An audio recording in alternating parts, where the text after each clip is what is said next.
America, Israel ও ভারত।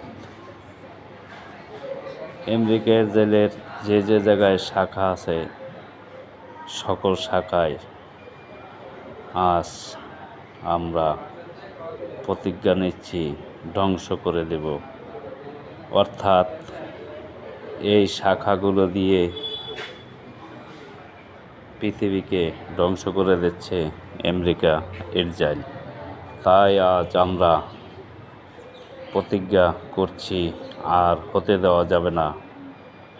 তাতে ক্ষতি শুধু আমাদের একলার হচ্ছে না, পৃথিবীর সকলের হচ্ছে। সে যে সমাজেরই হোক, তাকে আমরা রুখে দেব তাকে, যাতে আর কোনো হামলা না করতে পারে পৃথিবীর ভূখণ্ডে।